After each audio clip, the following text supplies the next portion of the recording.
Estás escuchando Mentes Covalentes, tu podcast de química y neurociencia, con Hugo Quintela y Clara García.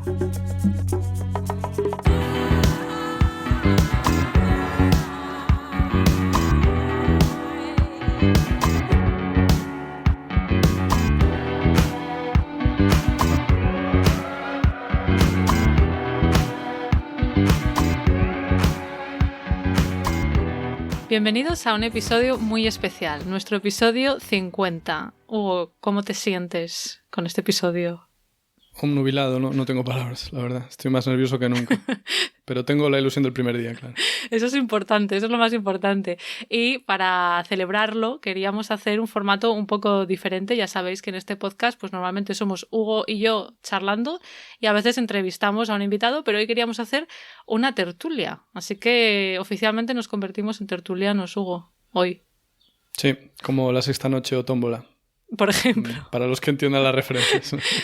Y bueno, aquí ya sabéis, los oyentes, que normalmente hablamos de química y de neurociencia porque son pues nuestras disciplinas de las que conocemos más, pero yo creo que hay que ser sinceros y creo que hay temas más importantes. Hugo, no sé cómo te sientes tú, pero... Hombre, que la química no creo, poco. Pero hoy vamos a optar por el cuñadismo un poco por nuestra parte. Sí. Por salirnos del confort. Sí, vamos a salir de nuestra área de conocimiento y vamos a opinar un poco desde la parte más personal. Y yo creo que dentro del ámbito de las ciencias de la vida y la naturaleza, por no salirnos tampoco mucho, un tema especialmente relevante y urgente es el del cambio climático. Y como no pilotamos esto, pues vamos a presentar a nuestros invitados de hoy, que sí que pilotan esto más que nosotros. Por un lado, vuelve a los micrófonos Enoc Martínez, que es ambientólogo, director de esta red de Podcastidae, podcaster, por supuesto, además por partida triple. Tiene El Charco, Actualidad y Empleo Ambiental y A lo que nos dedicamos. Y actualmente trabajo como técnico superior de evaluación de impacto ambiental para el Gobierno de Castilla-La Mancha. Hola, Enoc. Muy buenas, ¿qué tal? Hoy casi me quedo sin aire presentándote tantas cosas. Está todo bien, ¿verdad? Hombre, perfecto. Estupendo. Bueno, y nuestro segundo invitado es Pablo Rodríguez Ros, también ambientólogo con un doctorado en Ciencias del Mar, máster en Comunicación Científica, máster en Cambio Global por el CSIC y otro máster, por si fuera poco, de Administración de Políticas Públicas, y actualmente trabaja como asesor técnico para el Ministerio para la Transición Ecológica y el Reto Demográfico. Y también hace divulgación, por supuesto. Ha escrito un libro, Argonauta, y ha empezado hace poco un podcast que está en esta red, en Podcastidae, sobre transición ecológica llamado Sendas. Bienvenido, Pablo. Hola, ¿qué tal? Encantado de estar aquí. Bueno, muchos másters, de verdad. Sí, la verdad es que sí. Bueno, cuando uno tiene tiempo libre, pues a veces cada uno lo usa como quiere, ¿no? Claro. Y cuando yo no hacía podcast, pues lo dedicaba a estudiar y ahora ya pues hago un podcast. Ahora haces un podcast. Estupendo. Bueno, Hugo, tú nos querías hacer una reflexión inicial, me parece a mí, ¿no? Antes de que empecemos esta tertulia. Sí, pues la reflexión es sobre el cambio climático y la transición ecológica, porque tal como se nos vende esto en los medios, parece que está todo bajo control, parece que va a ser poquito a poquito, ¿sabes? Que no nos vamos ni a dar cuenta y que vamos a vivir como vivimos ahora. Sin embargo, luego tenemos algunos expertos, como el doctor Antonio Turiel, que ya creo que mencionamos en otro capítulo con Enoc, que a mí me mete el miedo en el cuerpo. Y antes era el único que le veía escribir cosas así, pero poco a poco y sin buscarlo yo pretendidamente voy viendo más perspectivas negativas e incluso ligeramente apocalípticas en cuanto a cómo podemos transicionar a un modelo sostenible, pero no solo sostenible, sino también simplemente que se nos acaba la mandanga. Nos quedamos sin petróleo, nos quedamos sin gas, nos quedamos sin uranio y sin todo eso volvemos a la edad de piedra. Entonces, bueno, hablemos de si realmente esto es viable, si nos vamos a la mierda, si los medios nos lo están vendiendo como es, o si nos lo está vendiendo Turiel como es. Yo no sé qué pensar, por eso tenemos hoy expertos aquí. Así que vamos con la primera pregunta o tema, que es, chicos, llevamos décadas sabiendo que hay cambio climático, hablando de ello. ¿Nos cuesta realmente ser conscientes de que no es algo que está delante de nosotros, sino que ya lo estamos viviendo? ¿Y cuáles van a ser las consecuencias a corto plazo, no solo del cambio climático, sino de que se nos acaben también las energías de las que disponemos ahora baratas y buenas y bonitas? A ver quién empieza. Por ejemplo, Enoc. Enoc, porque lo estoy viendo y no estoy viendo ahora a nadie más. A ver, te quiero decir, has abierto muchos melones de golpe, ¿vale? No sé. Perdón, es que es la primera vez que lo he dicho. A ver, yo en principio... A ver, para empezar, Yo no soy nada amigo del colapsismo, ¿vale? Esta corriente de pensamiento o forma de comunicar en la que vende pues eso, el colapso. Que todo va a ir a peor, que todo va a ir mal, que todo va a ir un desastre, que todo va a ir a que nos vamos a tomar por saco, ¿vale? No quiero decir que la realidad no vaya a ser así. ¿Vale? Pero no lo digamos. Sí, pero no me gusta esa forma de comunicar el cambio climático, ¿vale? Por algo que a mí me parece, yo tampoco soy experto en educación y en comunicación, pero a mí me parece que vender el desastre no anima a luchar o a hacer acciones contra el cambio climático.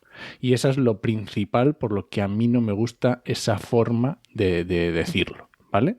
Que luego puede haber muchos investigadores que a lo mejor estén de acuerdo o no, o vean ciertos signos de que sí nos llevan, o ciertas partes en las que sí que estamos en un camino que obviamente no es nada bueno y que no tiene pintas de que lleve a buen final. Pero bueno, yo siempre tengo la esperanza y creo que siempre se pueden hacer cambios, aunque bueno, a lo mejor lo de revertir el cambio climático, a lo mejor ya estamos demasiado tarde, es hora que diga Pablo, pero quizá podamos ir en cierto modo capeando el temporal. Pues, Pablo, ¿eres igual de optimista, entre comillas? Bueno, yo soy optimista o realista casi por obligación, en el sentido que no considero... no considero que estemos aún en el momento de tirar la toalla en líneas generales. En todo caso, respecto a tu reflexión inicial, que como dice, que has abierto un montón de melones, a mí sí que me gustaría hacer alguna matización conceptual. Por ejemplo, cuando hablamos de cambio climático, hablamos de un proceso puramente físico, demostrado por la ciencia, que tiene unas consecuencias, que tiene unas causas, etcétera, etcétera. El cambio climático no entiende ideología, como no entiende la ley de la termodinámica. O sea, da igual que tú te creas el cambio climático o da igual que no. O sea, eso es un hecho científico. No obstante, la transición ecológica, que tú también la has mencionado, sí entiende de ideología. La transición ecológica no hay una, hay muchas. Y muchas maneras de enfocarlo y no todas van en la misma línea, obviamente, ¿no? De hecho, un poco de promoción, pero cuando yo monté el podcast lo monté para hablar del mío de transición ecológica, no de cambio climático, precisamente por eso, porque una cosa es el cambio climático y otra cosa es cómo lo afrontamos. Y el cómo lo afrontamos, que es la transición ecológica, sí que entiende de posicionamientos que van más allá de la ciencia. A su vez, la transición ecológica no solo es cambio climático. Y a su vez, la transición ecológica no solo es transición energética, no solo es energía, también son ecosistemas, también son todo el resto de agentes del cambio global, como la contaminación, como la pérdida de la biodiversidad, como las enfermedades emergentes. Todo eso es lo que tiene que afrontar la transición ecológica, no solo el cambio climático, aunque el cambio climático pueda ser, si lo queremos ver así, el motor más relevante o el agente más relevante, ¿vale? Podemos aceptar pulpo como animal de compañía, ¿vale? Pero no solo, ¿no? Y yo creo que en los debates de transición ecológica se tiende primero a asimilar falazmente transición ecológica a transición energética, ¿vale? A hacer como que son dos términos equiparables cuando no lo son, cuando es una matriusca y uno está dentro del otro. Y esto genera mucha confusión en la ciudadanía. Y creo que le hemos dado mucha importancia, sobre todo cuando hablamos de cambio climático, le hemos dado mucha importancia en el debate público a la mitigación, es decir, a hablar de reducir emisiones, siempre reducir emisiones concretamente de CO2. No se habla de otros gases, pero hay más, ¿no? Pero siempre se focaliza en el CO2, en el carbono, etcétera, etcétera.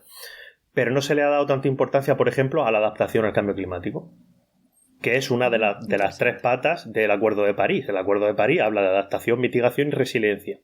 Entonces, aquí estamos siempre hablando, el Acuerdo de París de 2015, ¿vale? Estamos en 2022. Y yo creo que llevamos 7 años hablando mucho de mitigación y poco de adaptación y poco de resiliencia, ¿no? Y bueno, seguimos con la tertulia, pero me interesaba hacer esta matización conceptual. Y luego, respecto a la visión que sí que manifestaba Enoch más en su opinión personal, yo desde el punto de vista del colapso y tal, cuando uno lee a los autores colapsistas, yo llevo muchos años leyendo libros de autores colapsistas y tal, ellos mismos definen que el colapso no es un proceso que vaya a ser inminente, que vaya a ser drástico, que vaya a ser de hoy para mañana, sino que es gradual y es multifactorial y multicausal y tiene muchas consecuencias. ¿Vale? ¿Eso qué quiere decir? Que tampoco saben, los que escriben sobre el colapso tampoco saben muy bien cómo va a ser el colapso. Entonces, puesto a imaginarnos supuestos, pues yo prefiero imaginarme otro tipo de futuros. Ya, es que si no... Pero por definición el colapso es rápido, ¿no? Relativamente. No. O sea, gradual sí, pero en 5 años colapsas. No. Según si hablamos de colapso civilizatorio, colapso por recursos, por agotamiento de recursos naturales que devienen en colapsos civilizatorios, como decía al principio, no hay un margen temporal. Cuando uno lee la literatura y se remite a hechos históricos, pues hay colapsos que han durado más tiempo, hay colapsos que han durado menos, hay civilizaciones que poco a poco fueron esquilmando sus recursos y colapsaron en periodo de tiempo de cientos de años, y otras que lo hicieron más rápido. Entonces no es, o sea, el colapso o la colapsología no existe, no es una ciencia. Vale. O sea, que puede haber un declive muy largo y luego colapsar. O sea, que igual... Sí, puede haber un declive muy largo o muy corto, depende de los factores. O sea, puede ser que haya un elemento que colapse más rápido que otro, pero si ese elemento que colapsa rápido no es tan relevante como el resto, a lo mejor no se nota ni siquiera el colapso. O puede ser lo contrario, puede ser que haya uno muy importante que colapse lentamente y eso se note mucho, etcétera. O sea, es una cosa que si uno lo piensa fríamente es ciertamente complejo. Y además es muy interesante ver, porque claro, nosotros lo estamos viendo desde un punto de vista europeocentrista, ¿vale? Uh-huh. Pero claro, ¿cómo va a afectar a cada persona del planeta viviendo en diferentes lugares y qué va a ser para esa persona el colapso? Porque para nosotros a lo mejor no es lo mismo que para alguien que vive en el Pacífico. En el Pacífico, ¿no? Entonces a lo mejor su isla se inunda y para ella ese es el colapso y nosotros no nos hemos enterado. Claro, que puede ser eso, que se den colapsos en determinadas regiones del planeta. Y sobre lo que comentabas, Pablo, que me ha parecido interesante esa matización de que se habla de mitigación, pero no hablamos tanto de adaptación ni de resiliencia. Adaptación sería, vamos a aceptar que esto ya está aquí y a ver qué hacemos. ¿Y qué diferencia hay con la resiliencia? Si nos lo puedes explicar un poquito. Adaptación, o sea, yo con el cambio climático siempre digo una cosa, que es que cuando yo era pequeño, pues se hablaba todavía, o yo escuchaba en el instituto, hay que parar el cambio climático. Y yo lo que digo es que ya no podemos pararlo. O sea, ya no podemos ir para atrás. Podemos evitar sus peores efectos, podemos ir a un futuro menos malo. Y yo siempre cito aquí a Ignatius Farray, que tiene una frase muy buena, que es que podemos fracasar mejor. Entonces, con el cambio climático, lo que podemos es fracasar mejor. Entonces, ¿adaptarnos qué es? Pues adaptarnos es saber que vamos a fracasar. Entonces, como vamos a fracasar, y esto ya se nos viene encima, que podrá ser peor o mejor, pero se nos viene encima, ¿vale? Podrá ser peor o menos malo, pero se nos viene encima. Entonces tenemos que adaptar nuestras ciudades, tenemos que adaptar nuestro modo de vida, tenemos que adaptar nuestro medio a unos impactos que vamos a recibir sí o sí, mitiguemos lo que mitiguemos ahora mismo. O sea, vamos a recibir esos impactos. Entonces, pues, por poner un ejemplo que la gente lo entienda claramente, pues los que vivimos en ciudades, ¿no? Pues cuando vemos que en una ciudad, pues, se construyen plazas o se construyen zonas de cemento que no ponen ni un árbol, que dices tú, pero tú sabes a qué futuro vamos y que eso va a ser una sartén. No, ya lo es, de hecho, porque cuando hablamos de esto hablamos de presente. Y eso sería la adaptación. La resiliencia es un poco la capacidad de recuperarse ante los impactos, en el caso de que los impactos sean puntuales, ¿no? Pues la resiliencia, que es, por ejemplo, la resiliencia es que si cada vez va a haber más fenómenos meteorológicos extremos que van a impactar sobre las infraestructuras costeras, por ejemplo, pues que esas infraestructuras costeras se construyan de tal forma que los impactos puedan revertirse de manera positiva más rápidamente. O sea, como Holanda y sus diques o... Sí, bueno, el problema es que al final con este tipo de infraestructura es un poco lo que decía Enoch, ¿no? La visión eurocéntrica, europeocéntrica de todo. Claro, eso es carísimo, eso no se puede hacer en todo el mundo. O sea, un montón de países eso no lo pueden hacer. O sea, nosotros, yo creo que España, que tiene muchísimos más kilómetros de costa que Holanda respecto a su territorio, o sea, aquí no se podría... No. O sea, económicamente. O sea, no es una opinión, es economía, o sea, no hay dinero para hacer eso. Con el tema de adaptación yo creo que se entiende muy fácil si pensamos en la agricultura. Tú tienes un producto, una plantación de lo que sea. Y dices, oye, si aquí va a hacer más calor, voy a tener menos disponibilidad de agua, tengo que cambiar el cultivo. Me estoy adaptando a eso. Simplemente porque el cultivo que has cultivado durante los últimos 40 años ya no puede ser, ya no se da. Pues eso es adaptarte, ya está. Vale. Pues es que eso es lo que me lleva a pensar, ¿estamos haciendo todo eso? Es que, o sea, mi reflexión es, cada vez hay más plástico, o sea, ya sé que esto, el plástico no lleva al cambio climático, pero bueno, voy a dar algo general. Cada vez hay más plástico, los coches son cada vez más grandes, cada vez los países tienen más emisiones.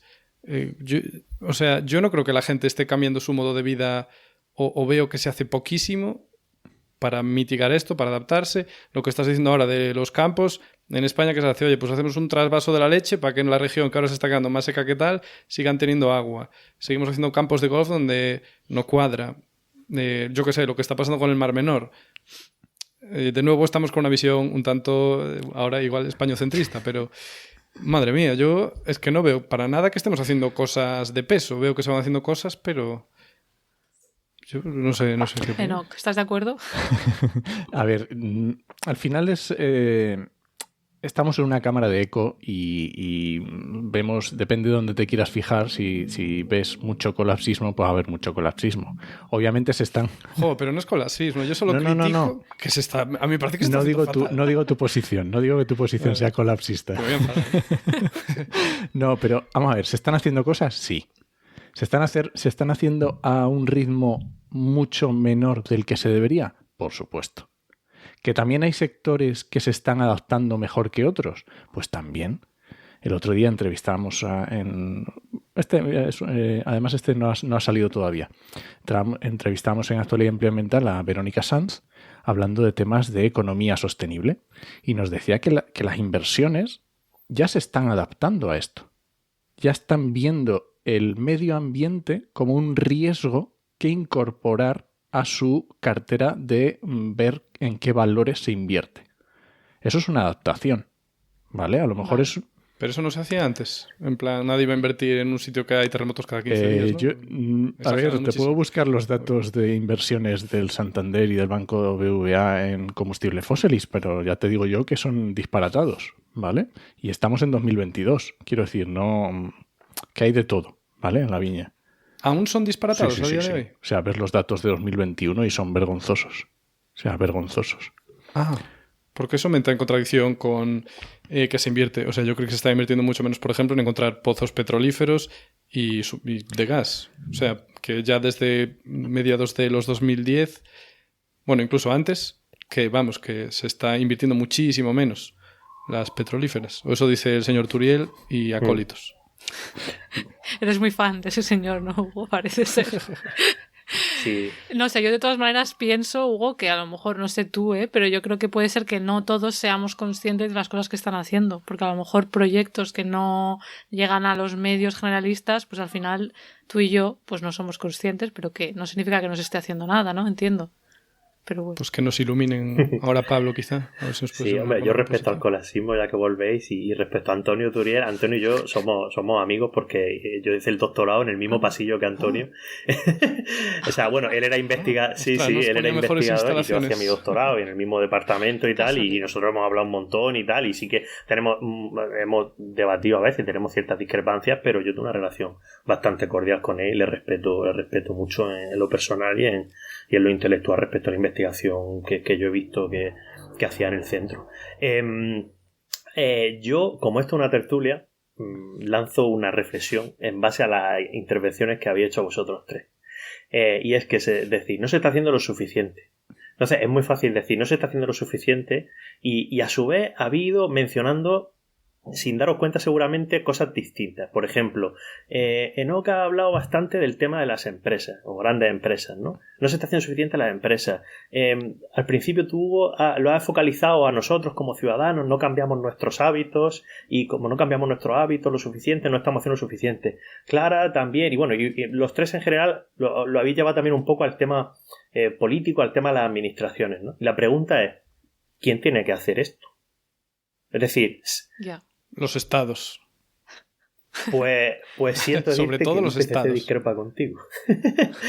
Ajá. ¿Qué Sobre dice todo el los IPCC? estados, no. O sea, es Sí. decir, o sea, en cuanto a cómo abordamos la transición ecológica, o si lo llevamos a la mitigación del cambio climático, el IPCC lo que dice es que los esfuerzos deben de ser siempre en plataformas de gobernanza multinivel y multiagente. ¿Eso qué quiere decir? Que todos los agentes tienen que hacer su parte. Y si alguien piensa que, y esto a lo mejor es un poco raro que lo diga yo, pero si alguien piensa que según qué poderes políticos son más fuertes que determinadas empresas, está un poco equivocado. Entonces, con esto yo no quiero decir que la mayor responsabilidad tengan las empresas, pero lo que dice el IPCC es que esto es una cuestión de responsabilidad de los poderes públicos, de responsabilidad empresarial y responsabilidad ciudadana, y para lo cual hay que involucrar a la ciudadanía y hay que hacer que la ciudadanía realice determinados cambios drásticos en su día a día y a una velocidad sin precedentes, para que sean partícipes de esto, porque no hay otra manera. O sea, es decir, aquí el problema es que todo el mundo tiene que cambiar, todos estos agentes tienen que cambiar. Pues si lo hace uno solo, que es la excusa siempre, ¿no? Hay una excusa ahora muy recurrente desde algunos sectores que es, ¿para qué voy a hacer yo nada si esta empresa no sé qué, no sé cuánto, ¿no? Y el de la empresa te puede decir lo contrario, te puede decir, ¿para qué voy a hacer yo nada si estás tú tirando papeles al suelo? ¿No? Por decir una tontería. No, es que al final es muy humano lo de echarse el balón fuera, ¿no? Y al final siempre hay cierto... Y al final cuando se empieza a hablar de esto, al final siempre se le echa la culpa a la política, porque como todo el mundo le calma a los políticos y la política, pues al final siempre se dice, pues los políticos, y parece que la culpa, y dices tú, pero vamos a ver, o sea, es decir, si es que la evidencia científica no apoya no apoya eso, o sea, es decir, es que tiene que ser una cosa en la que principalmente estos tres agentes, obviamente con la ciencia involucrada también, trabajen de manera coordinada. Y para eso, para eso supuestamente surgen las cumbres del clima.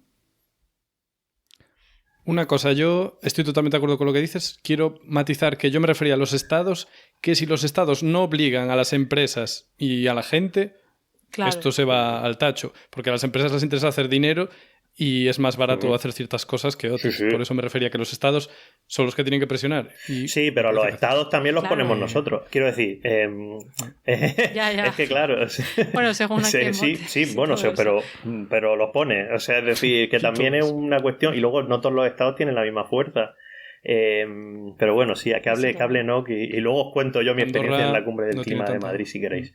Bueno, también. Yo quería decir, a raíz de lo que has dicho, esto de la responsabilidad, me he acordado de un tuit de Nock. Nock, tú a veces eres un poco combativo en Twitter. Y muchas veces un poco drástico. No me toméis muy en serio. No, yo no te tomo en serio porque te conozco. O sea, yo creo que es que quieres generar debate, ¿no? Me parece a mí. Dijiste algo así como, si vives en España y cobras 25.000 euros al año, perteneces al 1% de personas más ricas del planeta. Pero no te preocupes, siempre habrá alguien más rico que tú que te servirá como excusa para no mover un dedo contra el cambio climático, que es un poco esto que decíamos.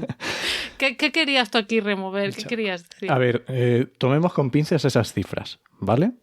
Ya. Esas cifras las cogí de un artículo que tiene unos años, pero el tema de calcular la riqueza a nivel mundial es algo muy complicado. Y más todavía si nos fijamos solo en los ingresos, porque hay muchas otras cosas que indican la riqueza de una persona que solo los ingresos, ¿vale?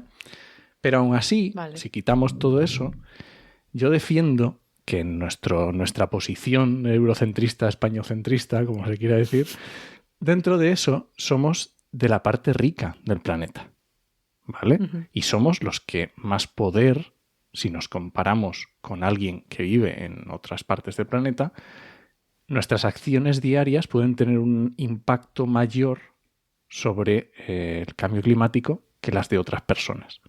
Entonces, dentro de esa posición, es todavía peor el hecho de que lo que dice Pablo de echar balones fuera. Porque no es lo mismo que eche un balón fuera a alguien en la India que no tiene con qué comer que eche yo balones fuera, ¿vale? O sea, es muy diferente. Y a mí me gusta mucho una frase que le escuché a Diego Ferraz, a Ecodiuku, que dice, lo bueno del cambio climático es que todos podemos hacer algo. Lo malo del cambio climático es que todos debemos hacer algo. Ya. Bonito. Bonito, sí. Da que pensar. Muy socialista. O sea, que realmente sí que pensáis ambos que las acciones individuales sirven para algo, más allá de lo que puedan hacer las empresas y los gobiernos, ¿no? ¿Los dos estáis de acuerdo? Sí, no, Pablo? es que yo creo que hay una falacia que se usa mucho con las acciones individuales y es dar a entender que las acciones individuales son individualistas.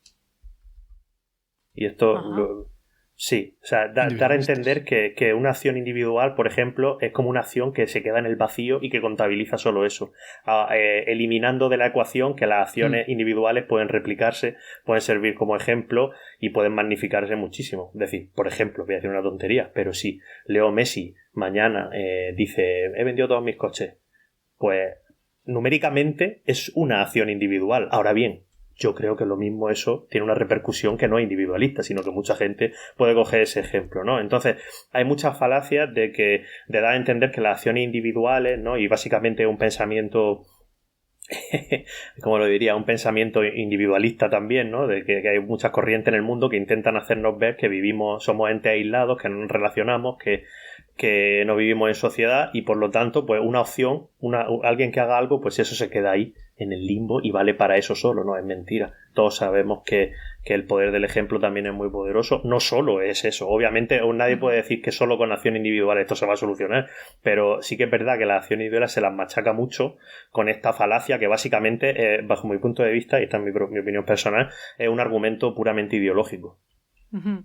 Eso, lo de la parte ideológica, que también antes has comentado algo de ello, claro, parece que sí que es un poco batalla cultural, ¿no? Todo esto, o sea, al final estamos todos viviendo en el mismo planeta, pero parece, como ha pasado también con el tema del coronavirus, por lo menos en Estados Unidos, parece que hay personas de cierta ideología que se empeñan en decir que esto es toda una exageración, que son, no sé, los progres verdes, los no sé qué, como minimizando. ¿Por qué creéis que pasa esto? Que hay esa batalla cultural.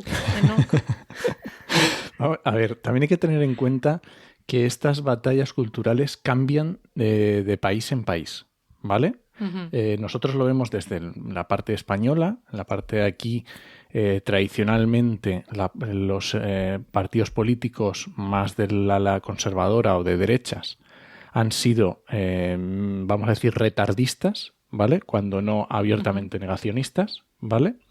Y la parte un poco más de izquierda siempre ha estado más pegada a lo que podríamos llamar más verdes, ¿vale?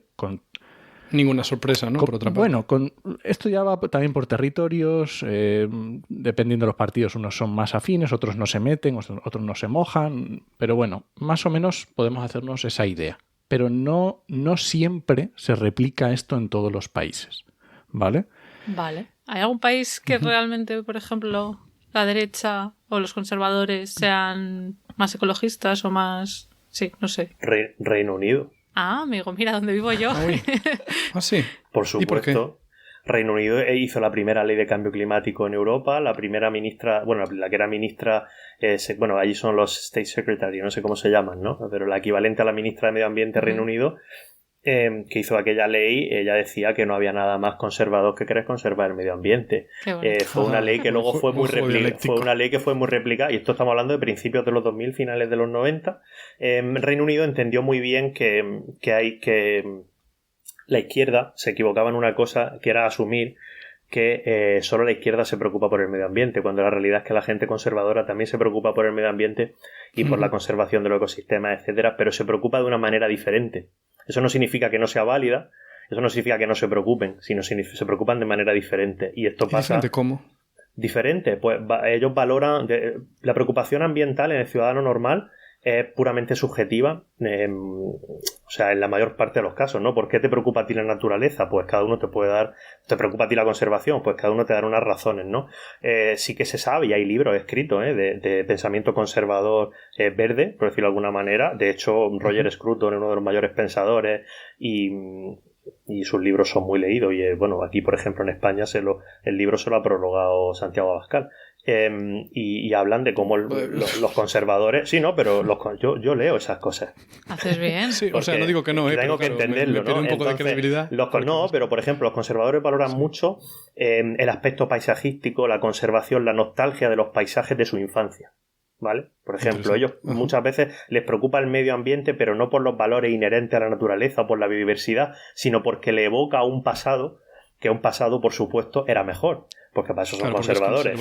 Claro. ¿No? Sí. Entonces, al final viene el pero no podemos pensar que no podemos asumir que piensen eso significa que no se preocupan, sino que se preocupan de manera diferente. Y esto pasa sobre todo en países europeos de muchos. Reino Unido para mí es un ejemplo paradigmático donde los conservadores entendieron muy bien que hay una manera legítima de preocuparse por la naturaleza, aunque sea divergente de las posturas progresistas mayoritarias. Yo creo, no sé si también tendrá que ver con que en España, bueno, yo sin ser una especialista en demografía y sociología, pero en España la población está más concentrada en ciudades, mientras que en Reino Unido está como hay mucho también en pequeñas poblaciones cerca de la naturaleza. Entonces no sé si eso también puede afectar a la visión que tenga cada uno, ¿no?, de ese medio ambiente, de la naturaleza, que al final las experiencias subjetivas, a lo mejor la gente que está en la ciudad parece que, bueno, no sé, que está un poco menos arraigada a la tierra, aunque evidentemente hay mucha gente también en España que vive en pueblos, pero proporcionalmente en cuanto a población yo diría que aquí abunda más. Pero bueno, es interesante saber que no en todos los países, ¿no?, lo que decíais los dos, se da esa, no sé, esa asociación. Sí. Es lo que decía, lo que estaba diciendo Enoch, que cada país, incluso las ideologías que son complementarias, o sea, o son prácticamente equivalentes, mejor dicho, varían entre países y varían dentro del mismo país. Incluso dentro del mismo país, y el mismo partido se puede comportar de manera diferente dependiendo de los territorios. Y esto es algo que todos nosotros lo sabemos. Pero por seguir con el ejemplo de Reino Unido, fíjate que yo digo, mira, Reino Unido en este aspecto lo ha hecho muy bien. En 2012, el Partido Popular en España, en el Congreso de los Diputados, decía que el cambio climático era una cosa de ecocomunistas. O sea, literalmente el portavoz de... O sea, es decir, no, pero lo digo para que veáis el contraste del mundo conservador. Es que, claro, a veces aquí el nivel es que es tremendo. Pero o sea, estoy diciendo, en Reino Unido los conservadores, que serían los equivalentes, se dieron cuenta de esto y muchísimos años antes empezaron a legislar contra el cambio climático, etcétera, etcétera, y en 2012... Repito, hace 10 años, que no hace tanto, yo estaba en la universidad, el portavoz del grupo parlamentario, en sede parlamentaria, dijo que él llevaba 30 años esperando el cambio climático que no venía y que era una cosa de ecocomunistas. Bueno, es que si puedes literalmente, está en YouTube. No, pero lo quiero decir para que veáis la diferencia que comentaba Enoch. O sea, de todas maneras, ahí yo creo que también tiene que ver con un tema que tú, Enoch, has tratado en tu podcast, El Charco, que es lo de que viene el lobo, ¿no? Esos mensajes un poco alarmistas que al final dices, bueno, pues si tampoco estamos tan mal, ¿no? Que al final a veces cómo se comunica la importancia de todo esto puede llevar a estas posturas. ¿Puede ser? ¿Qué crees? A mí el tema de la comunicación me gusta mucho y no soy nada experto, de verdad. Todo lo que yo normalmente hablo de comunicación en mis podcasts es por la observación pura y dura de lo que yo veo en las diferentes formas de comunicar. Porque a mí sí que me gusta fijarme en las formas y en cómo, cuando yo veo a un comunicador hablando de cambio climático o de lo que sea, o de medio ambiente, me gusta fijarme en qué tipo de palabras utiliza, qué tipo de lenguaje, a qué se está dirigiendo, a quién se está dirigiendo, ¿vale?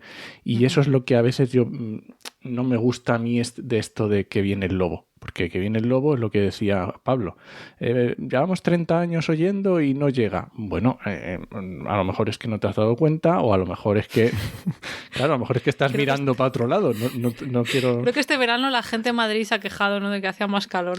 Yo hay un momento, no sé cuándo fue, pero llegó un momento en que dije, o sea, cambio climático, cualquier persona de más de 30 años lo ha experimentado en su propia vida. O a lo mejor de 20 años. Sí, yo diría que sí. O sea, tú con tu propia memoria eres capaz de darte cuenta de que existe. Esto ya no es como cuando hice el trabajo fin de grado ahí en 2004 sobre cambio climático, que teníamos que coger los últimos 50 años y te das cuenta de que había mayores episodios de climáticos extremos o lo que sea. No. Cualquier persona, ya no sé, 20, 30 años, ya perfectamente lo ha experimentado en su vida. Oye, ¿podemos jugar a dar ejemplos? Yo voy a decir los que se me ocurren. A ver, menos bichos... yo creo que a mí me da la impresión que en Galicia hay muchos más días de sol que antes. No te llevas tantos bichos con el parabrisas. Hay menos gorriones, hay menos gaviotas, hay muchos menos estorninos. En mi aldea antes había ranas, ahora no hay, en un montón de sitios. Es lo que se me está ocurriendo ahora. Bueno, es que esto es una de mis obsesiones particulares, que es que yo soy un firme defensor de que muchas veces hablamos de cambio climático cuando deberíamos de hablar de cambio global y tendemos a mezclar un montón de cosas que a priori no tienen mucho que ver con el cambio climático y tendemos, es como tú, no, pero Hugo, tú al principio has dicho también, por ejemplo, ya sé que los plásticos no tienen mucho que ver con el cambio climático, pues eso pasa con un montón. Y ahora que lo dices ya me doy cuenta. Eso pasa con un montón. Que haya bichos, por ejemplo, que no haya bichos, ya te digo yo que si lo pones sobre una balanza, no es por el cambio climático, es básicamente por la intensificación de la agricultura y de determinadas prácticas, etcétera, etcétera. Que no digo que el cambio climático... Los pájaros también vienen. Claro, pero no digo que el cambio climático no influya y que no agrave el problema, por supuesto, y depende de la zona, pero sí, el factor determinante es como, por ejemplo, Clara comentaba antes el tema del Mar Menor, ¿no? Porque yo trabajo a nivel profesional. No, pues, claro, yo no, ¿eh? Fui yo. Sí, Hugo. Nos parecemos mucho. Bueno, pues el tema del Mar Menor, pues claro, si tú me quieres vender ahora de que el Mar Menor está así por el cambio climático, pues yo te diré, hombre, hijo mío. No, bueno, no quise decir eso. Sí. No, pero no te lo digo a ti, sino que cualquier persona, mucha gente lo dice, ¿no? Es que, con el cambio climático, dices tú, mira, perdona, o sea, obviamente esto va a generar unos impactos sobre el Mar Menor, pero los impactos del mar, o sea, las causas del Mar Menor están muy lejos del cambio climático. Es que te estás cagando en él. Claro, sí. Entonces, no, y tú, por ejemplo, mencionas los insectos, mencionas las aves, mencionas las precipitaciones. Los patrones de precipitación sí que tienen que ver, obviamente, pero hay otras cosas ya, claro, que tienen que ver. A mí también me ha sorprendido, porque al final el cambio climático es clima, ¿no? O sea, entiendo. Sí, es verdad que ahí no lo pensé, ¿no? Bueno, ¿qué es el cambio conceptualmente? ¿Qué diríais vosotros ¿cómo definiríais el cambio climático? ¿No? O sea, hay una definición, ¿eh? O sea, hay una definición, bueno, pues... Bueno, hay bastantes, ¿no? Pero hay una que es la más... hay una que...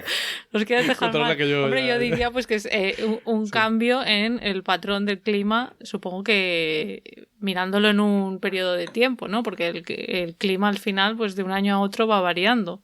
Y global. ¿Y qué es el clima? Que ya sé que el tiempo y el clima no es lo mismo, eso me acuerdo de primaria o secundaria, pero no sé definir clima, claro, pues es el conjunto de qué patrones, no sé, atmosféricos, de precipitación, temperaturas, ¿no?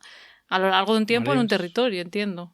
Pues perfecto, básicamente esa es la definición. Sí, el cambio el cambio de los patrones de precipitación y temperatura en un periodo de tiempo climatológicamente significativo, producto de la actividad humana. Pues lo que tú has dicho. Vale. O sea, exactamente. Pues... Pero esto es importante porque ayuda muy bien a acotar de qué hablamos cuando hablamos de cambio climático y de qué, claro, y de porque qué a lo no mejor deberíamos... la gente bueno, no sé, también está el tema de que se confunde con calentamiento, que no tiene por qué ser solo que haya más temperaturas, ¿no? Sino que son más cosas. También pueden cambiar las precipitaciones o que haya más extremos. Pero bueno, volviendo al tema de Hugo, de experiencias personales, yo diría que sí que recuerdo, pues en ciertas zonas de España como Soria, pues a lo mejor que había más nieve o que nevaba más a menudo en invierno, ¿no? Podría decir, como ejemplo. No sé si vosotros tenéis alguna vivencia personal.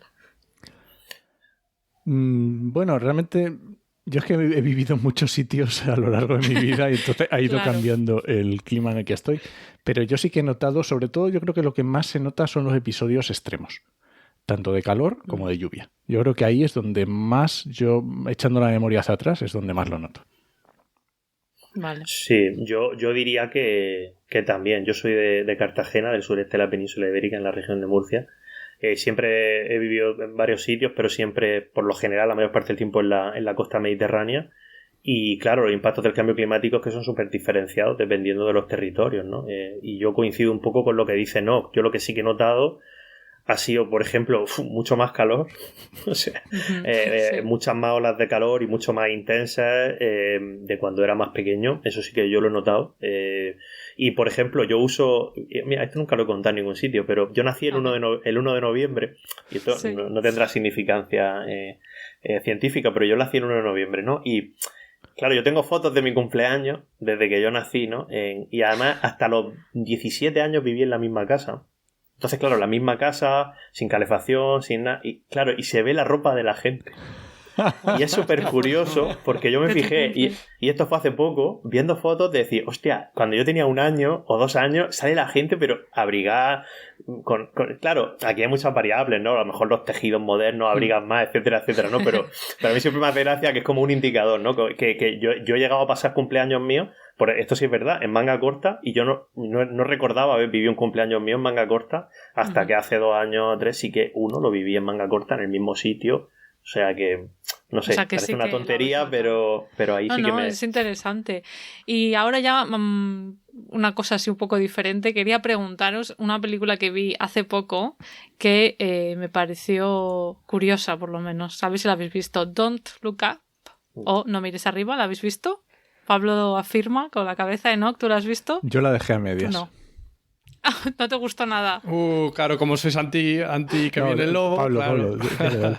A ver. No, a mí me hace... No, yo la vi, a mí me gustó mucho la película, pero me gustó Sí. mucho más las reacciones a la película, porque cada uno la ha entendido de una manera diferente y me parece fascinante. Gente, ¿Cómo la pero entendís? incluso... no, bueno, cada uno saca... Hay gente como que saca unas lecciones ahí súper Profundas. divergentes de las que puedo sacar yo, ¿no? Y a mí, ¿qué me pareció a mí la película? Pues a mí me pareció muy chula desde el punto de vista de ciertas metáforas o ciertas ideas subyacentes, no tanto en cuanto a la realidad de las cosas, que los fenómenos sean comparables, por ejemplo, por eso que hablábamos, ¿no? De que el cambio climático no es un meteorito que va a llegar un día concreto y se va a acabar todo, ¿vale? Es una cosa gradual, etcétera, etcétera. Le quiero decir, la analogía en ciertas cosas falla, ¿no? Pero sí que es cierto que hay muchas lecturas interesantes. Por ejemplo, a mí me parece muy interesante el papel de la ciencia, como, bueno, lo primero que la que descubre el meteorito es la estudiante de doctorado y no se le da ningún crédito. Eso que Eso hasta. es muy realista. Que eso es realista, por al 100%. Entonces, hay un 10 la película. Que el IP que no hace nada luego se convierte en divulgador. También está bastante guay. El que tiene la plaza y tiene todo el tiempo Y del el mundo ego. dice, para, voy a divulgar. Investigué. Bueno, si total me van a pagar lo mismo, yo tengo mi nómina aquí asegurada, pues entonces me dedico... Como todos nosotros. Como, sí, efectivamente. No, yo siempre digo que en la película refleja también el nacimiento de un divulgador. Nació un divulgador, que además siempre es un señor de 50, 60 años y que todos los conocemos. Un divulgador, pero ya con un poco rockstar, ¿no? En Claro, plan, claro. Que empieza se le sube a la cabeza. a creérselo. Claro, pero al final es también curioso porque él incluso se enrolla, ¿no? Con la presentadora y tal y cual. Bueno, aquí hay spoilers. Sí, Spoilers. bueno, no pasa nada. No pasa nada. Pero bueno, pero el spoiler que voy a hacer es un poco spoiler, pero bueno, que al final una moraleja interesante es que el propio científico ese se da cuenta de que lo que está haciendo nada más que es puro greenwashing, que no sirve para nada y que lo que tiene que hacer es política, entendiendo la política no como política institucional, sino como hacer una campaña política al final. Bueno, pues ellos montan una campaña política con la estudiante de doctorado para intentar concienciar a la gente. O sea, se dan cuenta los científicos, una moraleja para mí de la película es que los científicos se dan cuenta tarde de que los datos solo no por sí mismos no valen para convencer, sino que hay que hacer otras cosas y no las estaban haciendo. Aquí ya me salen dos cosas, Pablo, porque bueno, una primera es que yo la interpreté más, me recordó a la pandemia más que al cambio climático. Luego vi que había gente que lo comparaba con el cambio climático, pero a mí la pandemia me parece más similar a un meteorito porque es algo no puntual, que viene rápido, que viene y que ha habido un sector de la población que, por lo menos en países como Estados Unidos, lo han querido negar. Y bueno, un poco en general, lo de meter la cabeza debajo del ala, me da la sensación de que como especie, supongo que es un mecanismo adaptativo para seguir adelante y sin que nos invada la ansiedad, que es como decir, bueno, aquí no pasa nada, pero claro, luego sí que pasa, independientemente de lo que creas. Y respecto a lo que dices de la política, Pablo, yo creo que tú a veces también has sido crítico, ¿no? Respecto a los científicos. Que al final lo que hacemos o lo que, bueno, yo ya no investigo, pero bueno, lo que hacen los investigadores está muy bien, pero si no hay una conexión con la política, a lo mejor no llegamos a nada, ¿no? Bueno, es que de hecho salió un poco antes la conversación, lo iba a comentar también, que hay un problema muy generalizado en nuestro país, pero también en otros muchos sitios, que es que no se explica bien cuáles son los límites de la ciencia y cuáles son los límites de la política. Y esto es un problema, porque muchas veces se dice, no, que las decisiones las tomen quienes saben. Y dices tú, pero si es que, primero, a esa gente, ¿quién le ha votado para que tome decisiones? Segundo, a veces hay que tomar decisiones sin evidencia científica, porque no la hay. Entonces, si no hay evidencia científica, y por otro lado, otra pregunta sería, ¿de verdad necesito evidencia científica para tomar según qué decisiones? ¿Necesito evidencia científica para estar en contra de la pobreza, por ejemplo? No, es absurdo, ¿no? Entonces, hay una visión tecnocrática que choca contra una visión más populista y básicamente una impugnación a la democracia liberal, y son temas que no vamos a hablar aquí, pero lo que yo quiero decir, porque no me quiero meter en ese barro, pero lo que quiero decir es que la ciencia tiene unos límites y la política también, y yo voy en línea contraria a la mayoría de los científicos, que son muy de criticar a los políticos, pero yo, como he trabajado en los dos sitios, yo también he visto cómo se comportan los científicos respecto a la política. Y yo he visto, por ejemplo, cómo a científicos a los cuales se les convoca en una reunión de trabajo para redactar una ley, no van. Ujú. Y luego se quejan de que los ¿Con qué políticos no excusa? le escuchan. ¿Con qué excusa no van? Porque no les da la gana. Están ocupados. Porque no les da la gana. Pero luego he visto a la misma, o sea, personas con nombre y apellido, de, oye, tal, no sé qué, o sea, de la administración diciendo, necesitamos tu ayuda, tú, por lo que sea, no la das, y luego dices, es que no me escuchan, los políticos no nos escuchan. Pues vaya, y dices, no, eso es una hipocresía. pues eso pasa. ¿no?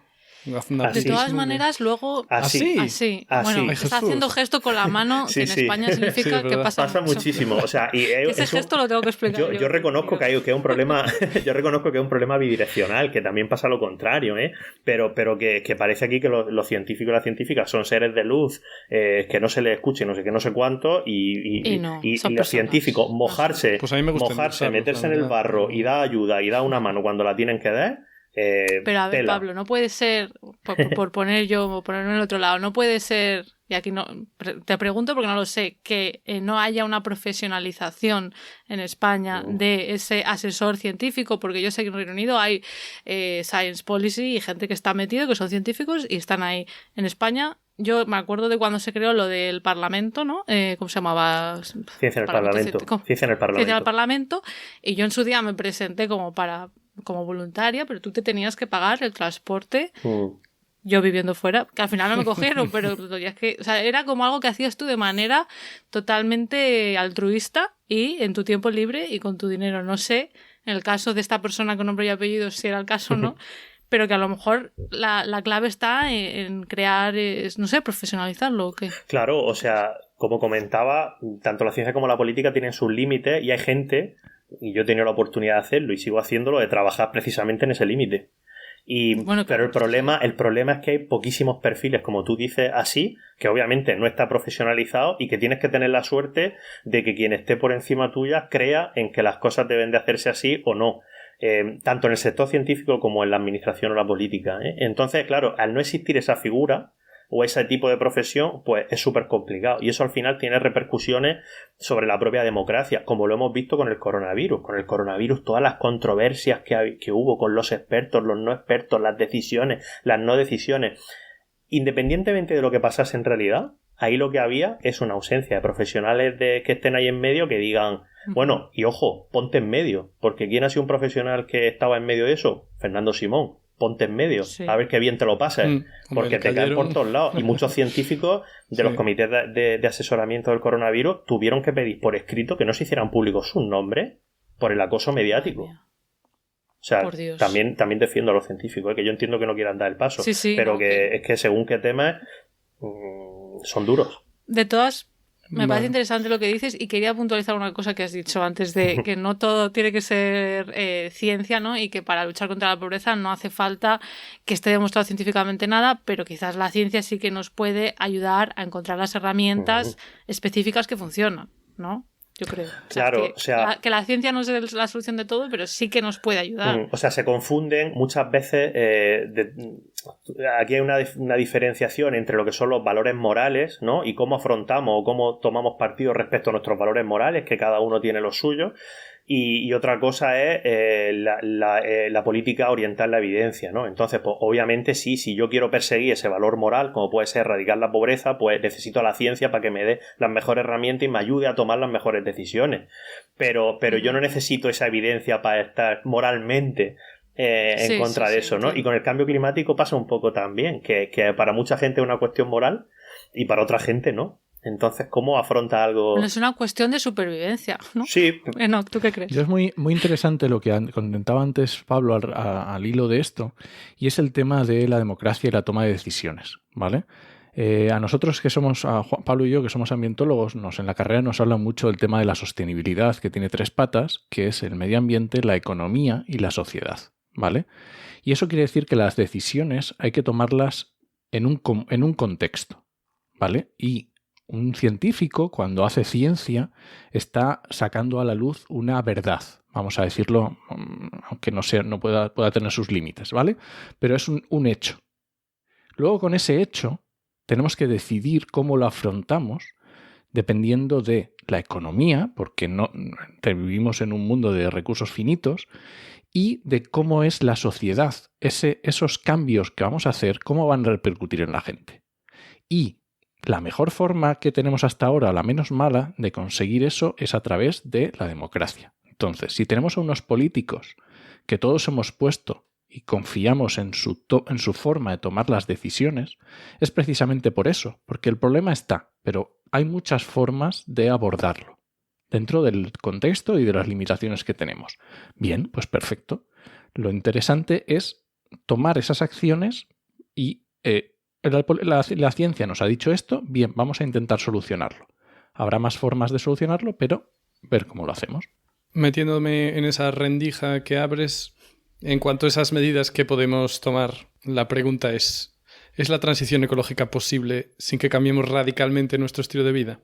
Porque tengo leído en sitios en plan, no es para tanto, solo hay que vivir como en los años 70. Me refiero más bien a medio plazo. Entiendo que con suerte mucho tiempo la tecnología igual nos salva de un montón de cosas, pero no sé, de aquí a 30 años, ¿es posible que llevemos el mismo modo de vida y que tengamos bien mitigado el cambio climático y tengamos implementadas todas estas medidas de resiliencia y mitigación? Era la otra, ¿no? La otra rama. Y adaptación. Mitigación, resiliencia y adaptación, ¿no? Todas las tres. Sí. Eso, ¿a qué estamos dispuestos a renunciar o si va a hacer falta? No lo sé. O sea, ¿a cuánto hace falta que renunciemos? Pues...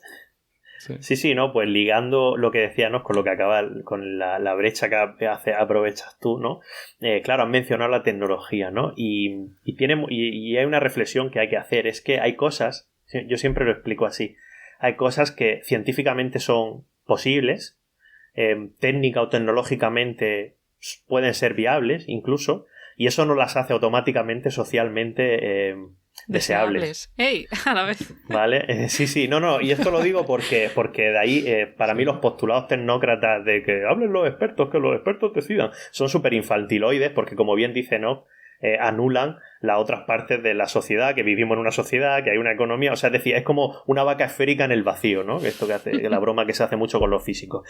Respecto a la transición ecológica, hay muchas transiciones ecológicas, o sea, no hay una, hay muchas maneras de afrontarla. Las decisiones individuales y los cambios de vida a nivel individual, sobre todo en los países desarrollados, es condición necesaria, pero no suficiente para poder lograr cumplir los objetivos de París y los que se quieran ir definiendo en los próximos años, pero no solo. Por eso digo condición necesaria y no suficiente. A ver, yo me refiero a cosas concretas como, por ejemplo, a la gente le encanta viajar y sabemos que pues, ir en avión es, junto con tener coche, pues una de las cosas que luego yo veo los números de contaminación, de CO2 por vuelos y es en plan un 2% o algo así, un 3%, que hace poco lo subieron, que yo lo veía muy bajito y lo dijeron, no, en realidad es un 5 o un 6.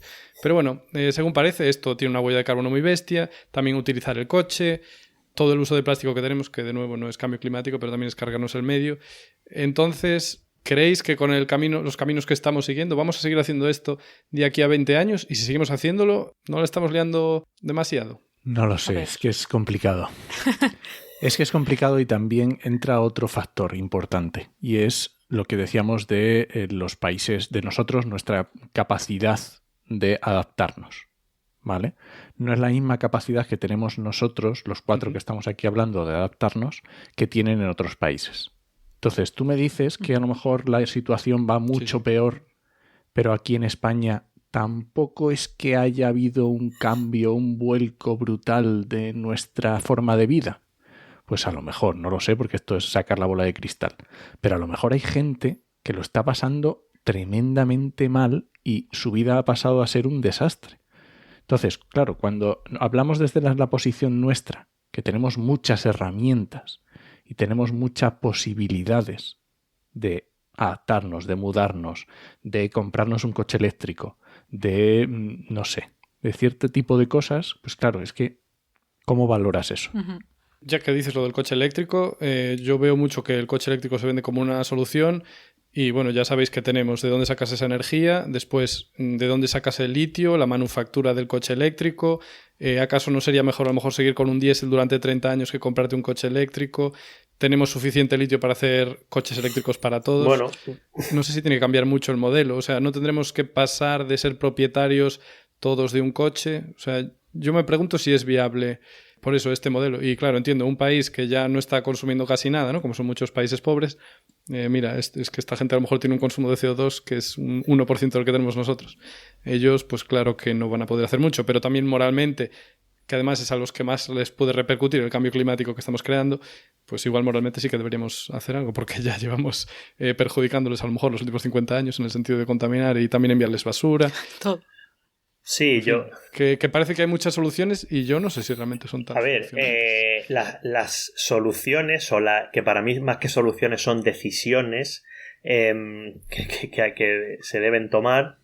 Hay de muchos tipos. Hay unas que son muy complejas y muy difíciles de tomar por la magnitud por la magnitud del problema que supone o de la magnitud del sector. Por ejemplo, tú mencionabas el sector de la aviación.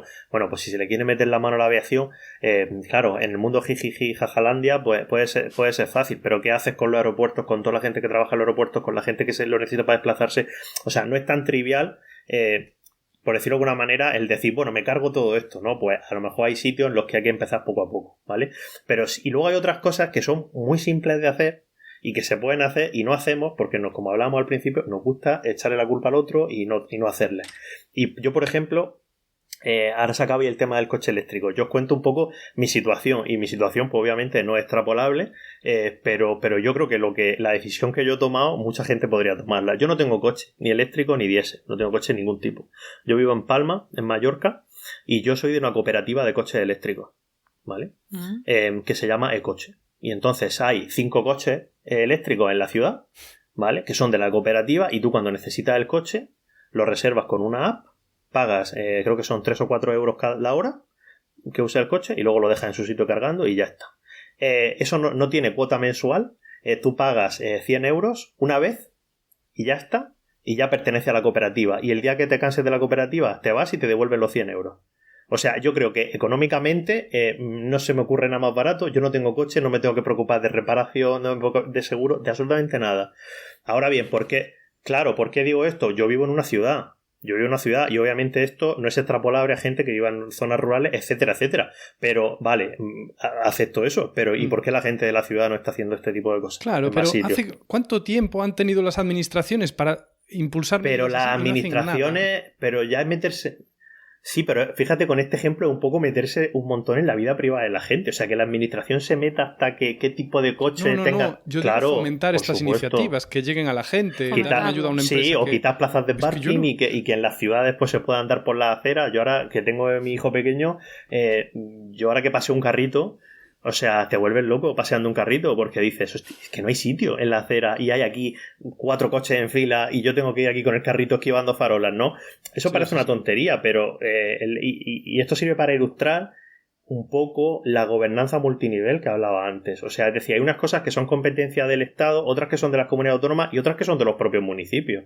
Entonces, muchas veces tampoco el ciudadano sabe a quién echarle la culpa de lo que tú muy bien dices, Hugo. Dice, oye, ¿por qué no han tomado decisiones? Claro, pero tenemos que saber bien a quién echarle la culpa también. A decir, oye, pues, ¿por qué no? Por ejemplo, ¿no? Hay ciudades en las que si el coche es eléctrico o de bajas emisiones, pues no pagan la zona azul. Vale, pues es una manera de fomentar que la gente transicione. Aunque obviamente, para mí, mi opinión personal, el debate no es cambiar un coche por el otro, el debate es que haya menos coches. O sea, es decir, el objetivo para mí es que haya menos coches y por eso yo estoy en la cooperativa que somos, creo que somos 120 personas y entre 120 personas usamos 5 coches y vivimos en la ciudad y nadie tiene otro coche y no nos hace falta. Sí, es que ese ejemplo me parece buenísimo, pero de verdad es que yo creo que no costaría tanto y a mí me parece que no me queda otra, creo que los políticos les cuesta mucho tomar una medida, no quiero decir ni audaz, simplemente un poco original. Es que yo veo que siempre seguidismo, oye, que en tal país se hizo esto, vamos a ver qué tal. Nunca es en plan, oye, pues hemos hecho un estudio, vamos a hacer tal. Yo es que prácticamente nunca veo eso. Siempre veo copiar. Sí, depende un pero poco tampoco está mal copiar. Quiero decir que si, por ejemplo, esto de los coches, seguramente ya se ha hecho en otros países, ¿no? Esto de alquilar, bueno, no sé, o esta cooperativa. Yo no lo digo como una solución, lo digo como un ejemplo concreto que yo hago, que yo considero que muchísima gente en la ciudad donde yo vivo podría hacer perfectamente. No digo que sea para todo el mundo, obviamente, pero muchísima gente podría hacerlo. Y si, por ejemplo, en Islas Baleares, el sector que más emisiones genera es el transporte. El sumatorio del aeropuerto más el transporte por carretera, porque aquí hay 2 trenes Y... Es que son medidas que están ahí. Es como lo del depósito de las botellas. O sea, hace 40 años que se hace en otros sitios, es una medida que se puede tomar, que yo solo la veo positiva y nadie... No sé, cuando se tomó la ley antitabaco fue una cosa así que yo sí que veo audaz. ¿Por qué no tomar esto en un montón de otros campos? Lo de los cascos, ¿te refieres, de vidrio? Sí, lo de que pagues, pues eso, una fianza por botellas de plástico, por cascos de vidrio, entonces si quedan tiradas en la calle, tú no recibes ese dinero de vuelta y alguien que se quiera ganar unas perras, pues las va recogiendo, las devuelve y pues se saca un dinero. Es que cosas como esa, sencillas, que ya sabe que funcionan. Aquí, por ejemplo, este verano pasó una cosa bastante graciosa. Este verano no, ahora, perdón, es que desde que he tenido el crío no sé dónde vivo. Y cuando empezó la guerra de Ucrania, ¿vale? Sí. La Agencia Internacional de la Energía sacó un decálogo que era como un decálogo. Enoch sonríe porque también se acordará. Y era bastante gracioso porque era un decálogo, ¿no? Para mejorar la eficiencia en el uso de la energía en Europa, básicamente para no darle dinero a Putin, ¿no? Para no financiar a Putin, vale, ¿no? Sí, y salió un decálogo y claro, tú te leías el decálogo y yo estaba flipando porque tú te leías el decálogo y era usa menos el coche, no sé qué, no sé cuánto. Y eran cosas que hay que hacer primero por pura salud pública, pero desde hace 15 o 20 años se estaban diciendo que había que hacerlas por pura salud pública y obviamente por reducción de emisiones. Bueno, pues ha tenido que llegar la guerra para que la Agencia Internacional de la Energía diga, oye, hay que hacer esto para ver si a Putin le quitamos el dinero, ¿no? Y a mí me pareció como súper triste el decir, hostia, si son cosas que yo cuando estaba en la universidad al final de los 2000 me las estaba estudiando por temas de salud pública y ahora parece que las vamos a hacer antes por no darle dinero a Putin que porque mi hijo tenga una mejor salud pulmonar. A mí me parece bastante tremendo. Activista climático, Putin, no lo sabíamos.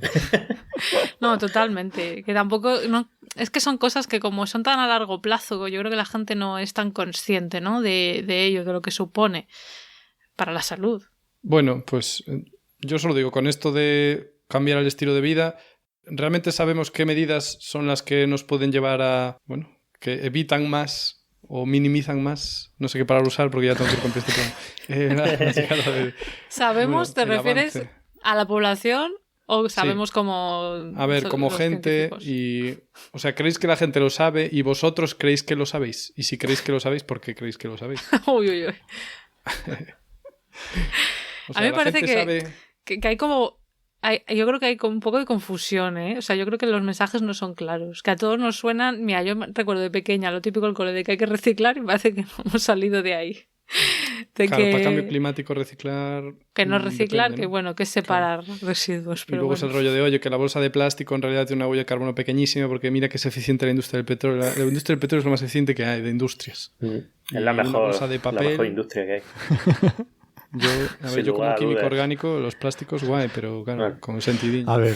Y yo creo que hay mucha... Antes de que respondáis, y lo habéis tratado en vuestros, ya no sé quién de todos, pero en vuestros podcasts, entre Enoch y Pablo y Juan, yo he escuchado vuestros podcasts, que es el tema de la huella hídrica, que hay gente que empieza, ¿no? Porque cuando comes 1 kilo de, yo qué sé, de ternera... Y te ponen ejemplos de cuánta agua hace falta, pero que no es tan sencillo ese cálculo. Que no cuezas el arroz. No sé, que hay como muchos temas que yo creo que son como más matices de lo que pensamos y al final yo creo que no están claros los mensajes. Yo no sé si vosotros qué pensáis. La población general sabe qué es lo más importante que tienen que hacer, aparte de Enoch, en teoría, no tener hijos. Fíjate. Decías tú en uno de tus episodios. En este charco no me he querido meter porque eso lo dejamos aparte porque es un tema muy complejo. No, eso es un tema muy personal. Pero tener un solo hijo ya está bien, que reduces población también, ¿no? En generación. Ya. No voy a entrar. Pero si te pega un tiro también reduce la población. Efectivamente. Sí.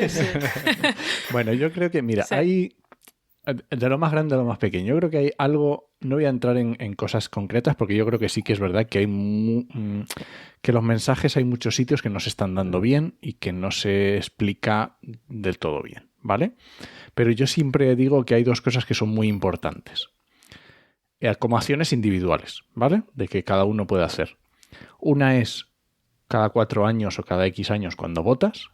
Eso es muy importante y tiene implicaciones, aunque tu voto como único voto no vaya a significar un cambio, pero lo que hacen muchos puede significar un cambio grande. Entonces, tu voto puede significar cambios muy grandes para un país. Eso significa un cambio muy grande en, si estamos en un cambio con cambio climático, cambio global, puede significar cambios grandes. Y otro muy poderoso es cuando vas al supermercado, que estás eligiendo, cada vez que compras algo, estás eligiendo entre opciones diferentes que pueden ser mejores o peores para el medio ambiente en general, hablando muy en general, ¿vale? Ahora, ¿eso se está comunicando bien? ¿Cuáles son las acciones que tienen más fuerza, cuáles no? Pues yo creo que no, sinceramente. Yo creo que cada uno arrima el ascua a su sardina y cada uno por sus sesgos pone más énfasis en, pues, no sé, en no comer carne o en coche eléctrico o en energías renovables o en lo que sea, y no se está comunicando a lo mejor lo mejor posible. Y le dejo ahí bien abierto el melón a Pablo. A Pablo. Perdón, vale. antes de que diga Pablo, o sea, con lo de comer, yo tampoco lo tengo claro, porque es en plan, oye, que si viene de muy lejos, mal, ya, pero es que los barcos cargados de contenedores, eso, ¿sabes? La carga de CO2 por gramo de peso, eso no es nada, ¿no? Entonces yo tampoco tengo eso claro. Consume proximidad, creo que tampoco asegura nada, no sé qué, o sea, yo he leído cosas al respecto, no sé qué. A ver, lo que... O sea, sí, la conclusión que tú sacas implícitamente, Hugo, y que Enoch también lo deja entrever, es que digamos que en esta cuestión trazar estrategias o líneas generales es imposible. O sea, es decir, no se puede decir esto siempre es mejor, esto siempre es peor. Respecto a la huella hídrica que comentaba Clara, por ejemplo, hay un capítulo muy interesante de Haciendo Aguas de Podcastidad que hablan de la huella hídrica, y hay una cosa que comentan muy interesante, que era, claro, por ejemplo, desde el punto de vista de la alimentación, ¿no? Vale, pues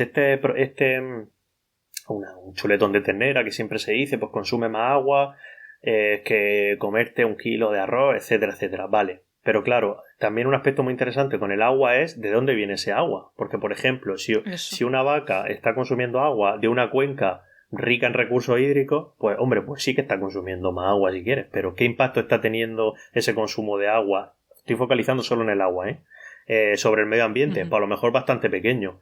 Ahora bien, ¿qué pasa si la vaca la está alimentando en una cuenca que está tensionada desde el punto de vista hídrico, donde hay menos agua? Hombre, pues ahí estamos hablando de otra cosa. Ahora bien, la huella hídrica es la misma.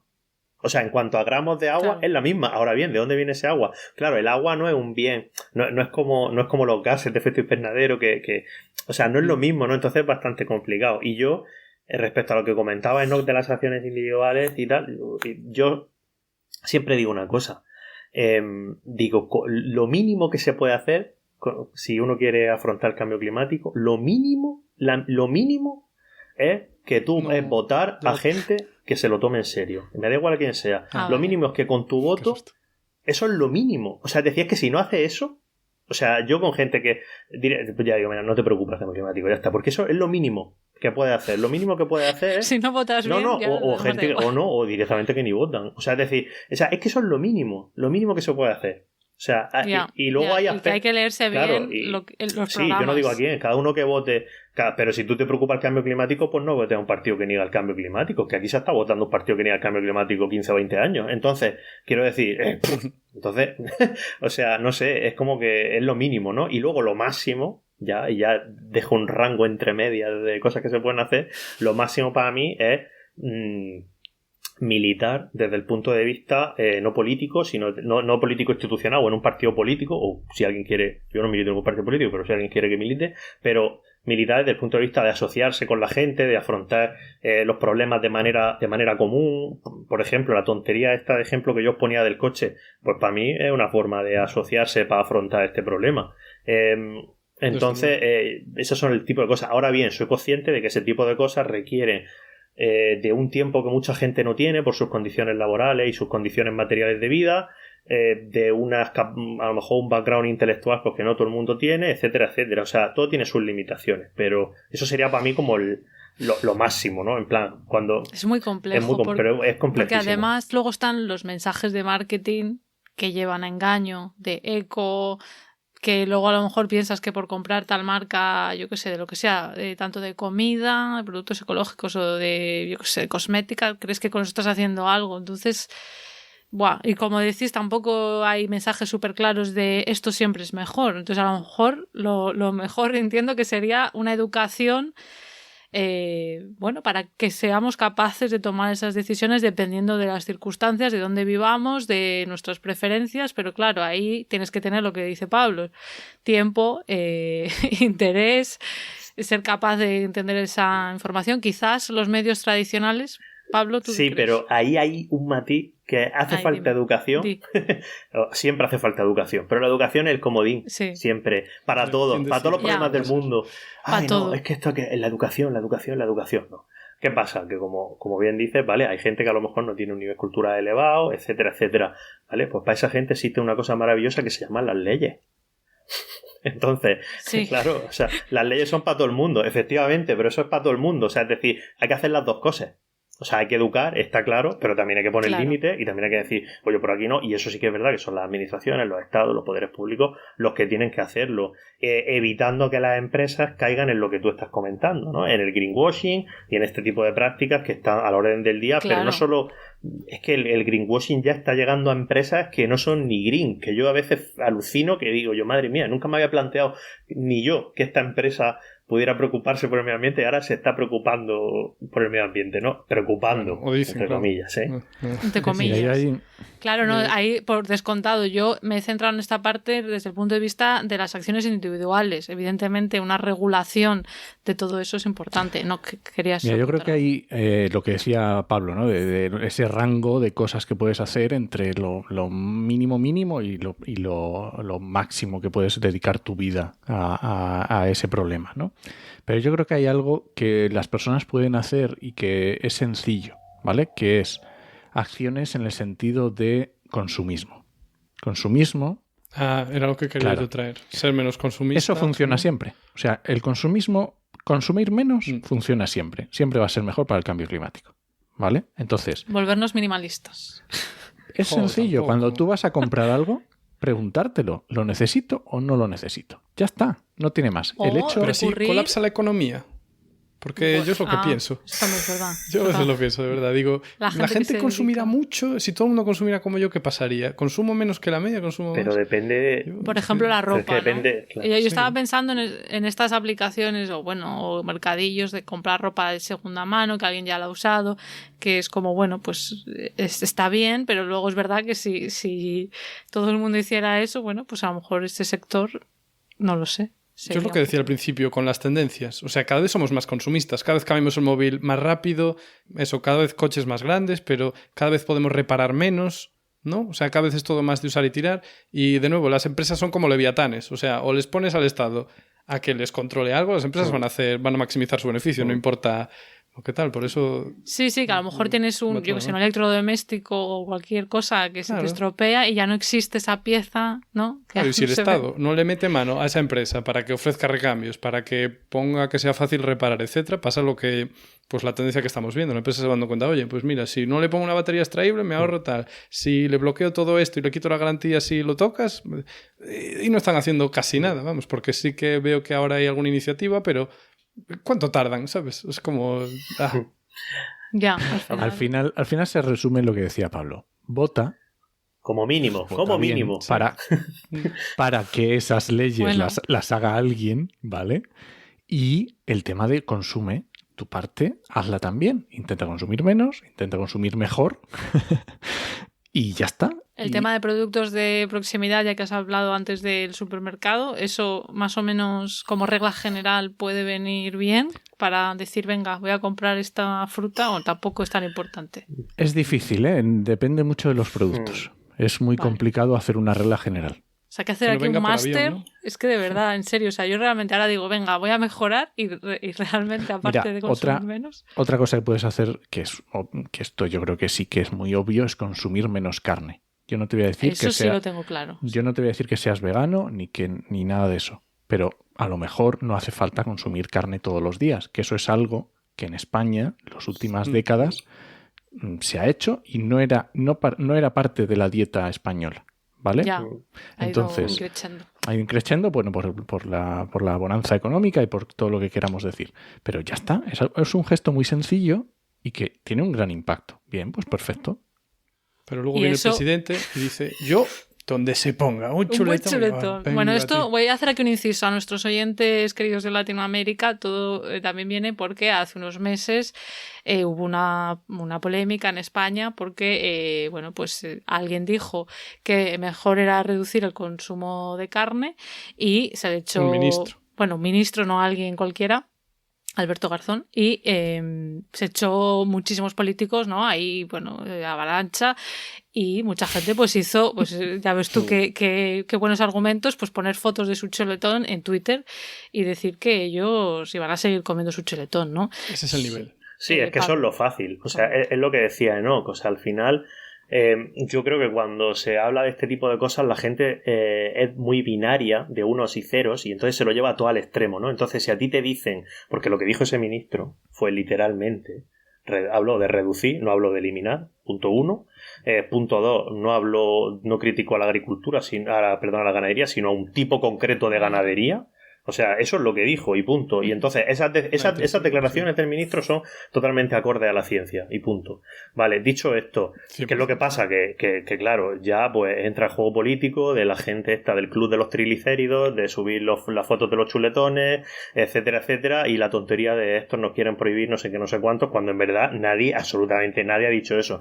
Entonces, pues luego el presidente del gobierno dijo aquello del chuletón, que al fin y al cabo ejemplifica un poco también un poco lo que comentaba, ¿no? Yo no te estoy diciendo que no te comas un chuletón, lo que te estoy diciendo es que no te lo comas todos los días, tío.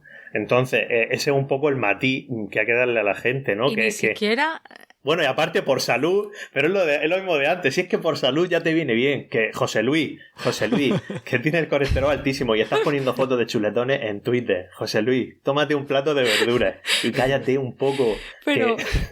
es que me embalo. Es que, o sea, el nivel... O sea, yo creo que realmente, o sea, tienen que ser conscientes estos políticos de que están haciendo una cuñadez y de que nadie ha dicho eso, pero a mí me sorprende que realmente, o sea, el nivel sea tan bajo como para argumentar así. O sea, yo creo que ni en una empresa, ni en la universidad, ni en ningún sitio serio, si tú dices, los estudios indican que alguien te puede responder con esas tonterías. Bueno, pues te responden con esas tonterías seguramente gente de partidos políticos que llevan 20 años ignorando totalmente esta cuestión y negándola y no tienen mimbres intelectuales para hacer una respuesta mínimamente que rivalice con la otra.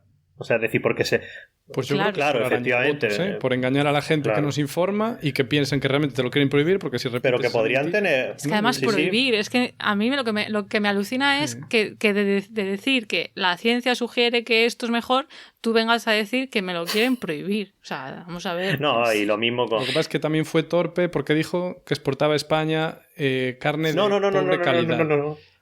No dijo pobre. Eso sí lo dijo, dijo pobre, peor. Sí. Yo vi el texto. Peor. No ponía más peor. pobre. Peor. Cale. Yo leí el texto y ponía poor en inglés. No ponía... Poor. Yo vi la transcripción y yo quiero recordar que era peor calidad. O sea...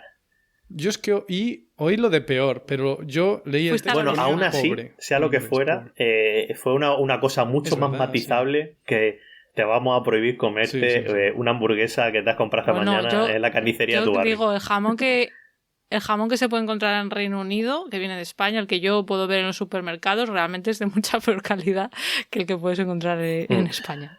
O sea que poor, a lo mejor, pues tiene sentido. Sí, pero lo que pasa es que, claro, igual a nivel de un ministro, pues suena hay que tener más mal. Cuidado por la Sí, economía, no, eso puede ser. Eso puede ser que bueno, yo qué sé, que no fuera lo más acertado, pero vamos, que de ahí a toda la campaña de... Eso pasa con todo, cada vez que es lo que comentaba antes, ¿no? Que la gente se lo lleva al extremo, al extremo más absurdo para intentar mostrar, para posicionarse, ¿no? Como él dicen A, pues yo no voy a decir B, yo voy a decir Z. O sea, me voy a la otra punta más lejana, no sé. Que es la falacia esta que se suele decir, ¿no? La del hombre de paja. Creo que es la de ridiculizar, poner en un extremo ese argumento. Entonces, claro, evidentemente la gente lo oye y decir, lo malo es que lo que luego se oye en las tertulias, no como esta tertulia de calidad, sino en las tertulias de no calidad, que iban opiniólogos que no tal, pues al final repiten estas mentiras. Y bueno, al final la gente, claro, se indigna. Si la gente en su casa no se lee la entrevista de The Guardian y va y oye decir, no, es que nos quieren prohibir, pues hombre, tú te indignas, ¿no? Porque dices, ostras. Claro. Atentan contra mi libertad. Eso ya es una responsabilidad de los medios principalmente, ¿no? También pasó con el alcohol hace poco, que había una iniciativa de promover el consumo saludable, que era literalmente como promoción del consumo saludable del alcohol. Saludable, ¿no? Como de reducir un poco el consumo de alcohol y tal y cual en las comidas por una cuestión de salud. Y literalmente había gente diciendo, a mí no me van a prohibir que me beba una copa de vino. Y dices, señora, a ti no te está diciendo nadie esto. Nadie ha dicho. Claro. Yo ahí no me enteré bien de que realmente qué proponían, porque tenían que ver algo con los menús del día. Sí, ¿no? que había como un plan para introducir, se quería como introducir que en los restaurantes pues hubiera menús del día, que no se sirviera alcohol, que se sustituyera por otro tipo de bebida. O sea, que era una cosa como desde el punto de vista de la salud pública y punto, que no hay que darle más vueltas, ¿no? Exacto, y que no nos damos cuenta de que al final lo mejor es prevenir y que también desde un punto de vista económico es importante la salud pública, pero bueno, si luego cada uno se lo lleva a sus extremos. En fin, chicos, ya para terminar me gustaría haceros una pregunta última y es si hay esperanza, y yo espero que por lo menos Pablo, yo tengo fe en que las personas que tenéis hijos creéis que hay esperanza, porque si no, no traeríais nueva vida a este planeta. Eso es otra manera, de echarle la culpa a otra gente, que no, a los que tenéis hijos ya que se encarguen vuestros hijos de arreglar esto. No, es broma, es broma. Bueno, no, yo pienso que no, eres sí, optimista, ¿no? Yo pienso que a veces, el otro día lo hablaba con un amigo también, en cierto modo el tener un hijo es como que te liga de una manera un poco más sólida al futuro, o sea, en el sentido de que tú piensas, bueno, hay una persona que va a seguir por aquí su camino y yo, pues en cierto modo, yo nunca he sido muy de pensar lo de, no, ¿qué mundo le voy a dejar a mi hijo? No sé qué. Yo pienso también qué mundo quiero yo. O sea, es decir, yo soy de...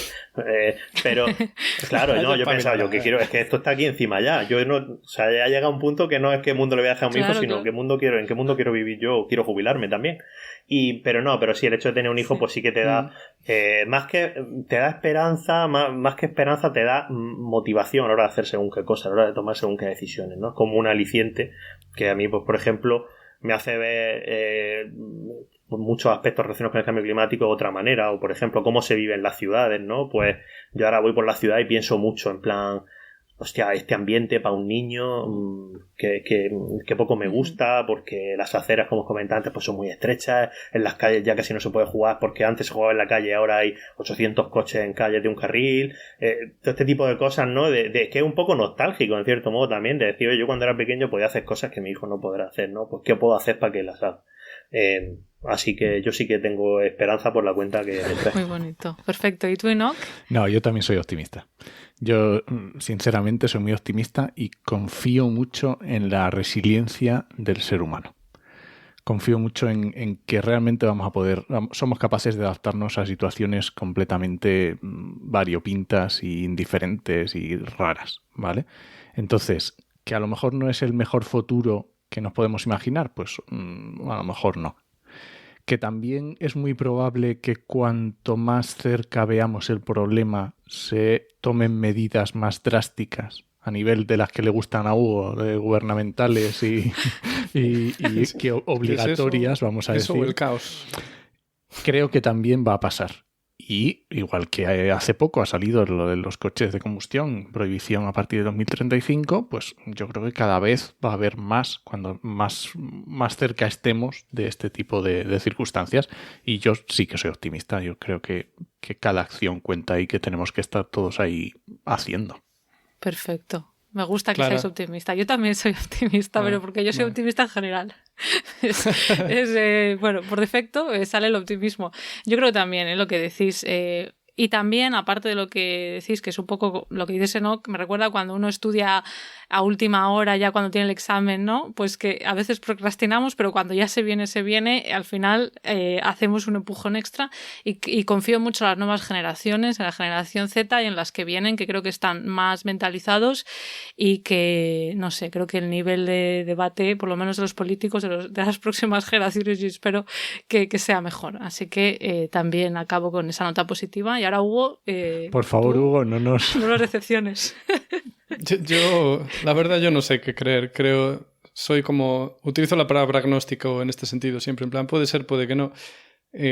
Puede que salga medianamente bien, pero creo que también es posible que se líe. Creo que hay una especie de punto... O sea, ahora el mundo está yendo Quiero decir, está habiendo señales peligrosas a nivel político y tal, y si esto se junta, pues con desastres climáticos, con que se nos acaben los combustibles, que se encarezca mucho, entonces creo que pueden pasar cosas feas.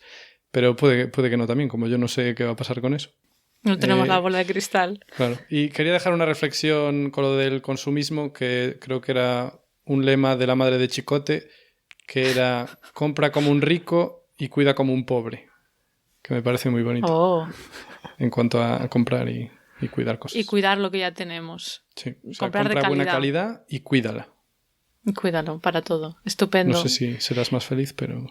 ¿Alguna Seguro. reflexión final que queráis dejar, chicos, antes de despedirnos? Yo- ¿O algo de Yo por spam? citar otra frase de vuestra- Ignatius Farray, que dice: vive como un rico, baila como un pobre, que se complementa con la que acabas de decir tú, Hugo, Ah, sí. también. Y no, y Qué bonito. y Es que recalcar la que Ignatius es dijo, ¿no? Que sabio, a mí esa, la de que podemos fracasar mejor. Eso es mi lema. Y hace poco ha dicho una muy buena también en Buenismo Bien sobre la vergüenza, y que la vergüenza es como él tiene esperanza, que mientras quede vergüenza, bueno, hay esperanza en el mundo y en la humanidad, y si nos avergonzamos de nosotros mismos, algo podemos hacer para cambiar, ¿no? Entonces me parece también buena reflexión del gran Ignatius. Jesús, pues ya está, quedó dicho aquí, Ignatius. Hay que invitar a Ignatius.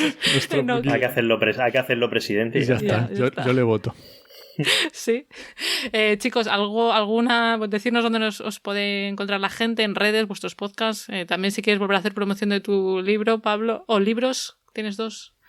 ¿No? ¿O no? ¿Tienes uno? No, tengo Vale, perdón. uno. Sí, Pues ya no tengo sé. uno solo. No, pues yo sin nada escribí un libro que se llama Argonauta, que es de cambio climático de océanos.